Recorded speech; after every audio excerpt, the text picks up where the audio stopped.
नमस्कार दोस्तों, मैं दिग्विजय सिंह आप सबका बहुत स्वागत करता हूं दिग्विजय इकोनॉमिका में।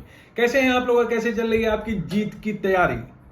बहुत से लोगों का मुझसे पूछना है, मेरे बहुत से व्यूअर ये जानना चाहते हैं कि इंडियन इकोनॉमी के लिए सबसे बेस्ट बुक कौन सी है, किस किताब से हम प्रिपेयर करें ताकि इंडियन इकोनॉमी को अच्छे से समझ सकें। दोस्तों, मैं देखता हूं जो मेरे एक्सपीरियंस रहा है वो ये है कि चाहे यूनिवर्सिटी ऑफ इलाहाबाद का बच्चा हो या फिर दिल्ली यूनिवर्सिटी का बच्चा हो, फर्स्ट पेपर उसका बहुत स्ट्रांग होता है, micro macro international trade public finance. लेकिन जब इंडियन इकोनॉमी की बात आती है तो बहुत ऐसे लोग हैं जो थोड़े से प्रॉब्लम में अपने आप को महसूस करते हैं, कठिनाइयों का सामना करते हैं। तो ये सवाल एक लाजमी होता है कि इंडियन इकोनॉमी के जो कॉन्सेप्चुअल साइड्स हैं उसको कैसे समझा जाए, कैसे सीखा जाए। और मेरा ये तो मानना ही है कि एक ऑथेंटिक बुक आपको 10 बार पढ़नी चाहिए, 10 बुक को एक बार पढ़ने की कोई आवश्यकता नहीं है।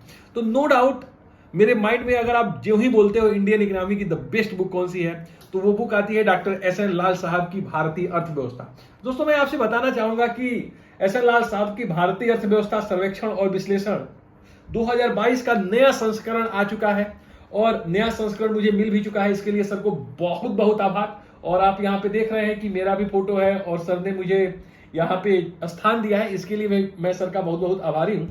और सर ने मुझे लिखा है कि to Digvijay, a book can never be a substitute of a good teacher, with kind regard, doctor S N. Lal.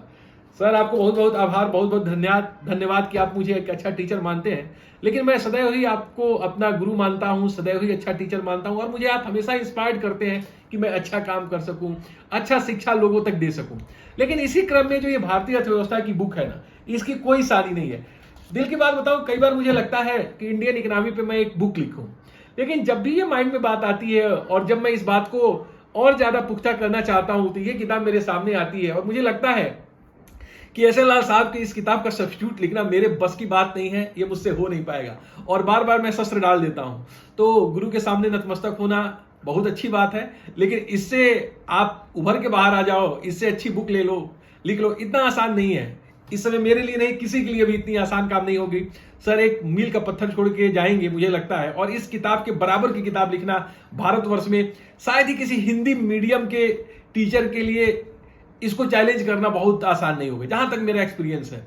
English medium में आपको इसके सब्स्टिट्यूट मिल सकते हैं, बट हिंदी मीडियम में खोजना इतना आसान नहीं है। तो मैं जरूर कहता हूं कि आप लोग चाहे सिविल सर्विसेज के एस्पिरेंट हो या फिर इकोनॉमिक्स में अपना कैरियर बनाना चाहते हो, नेट जेआरएफ, इस किताब को एक बार जरूर पढ़िए और बहुत मन से पढ़िएगा। बहुत प्यार से सर ने लिखा है, बहुत प्यार से परोसा है चीजों को, बहुत ही कॉन्सेप्टुअली स्ट्रांग है।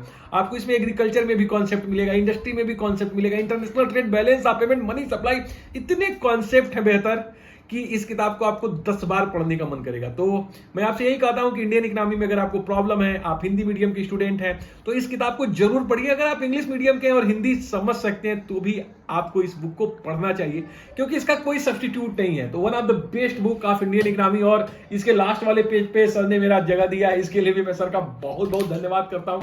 बहुत ही शानदार बुक है और इसकी पेजिंग भी उतनी ही शानदार है।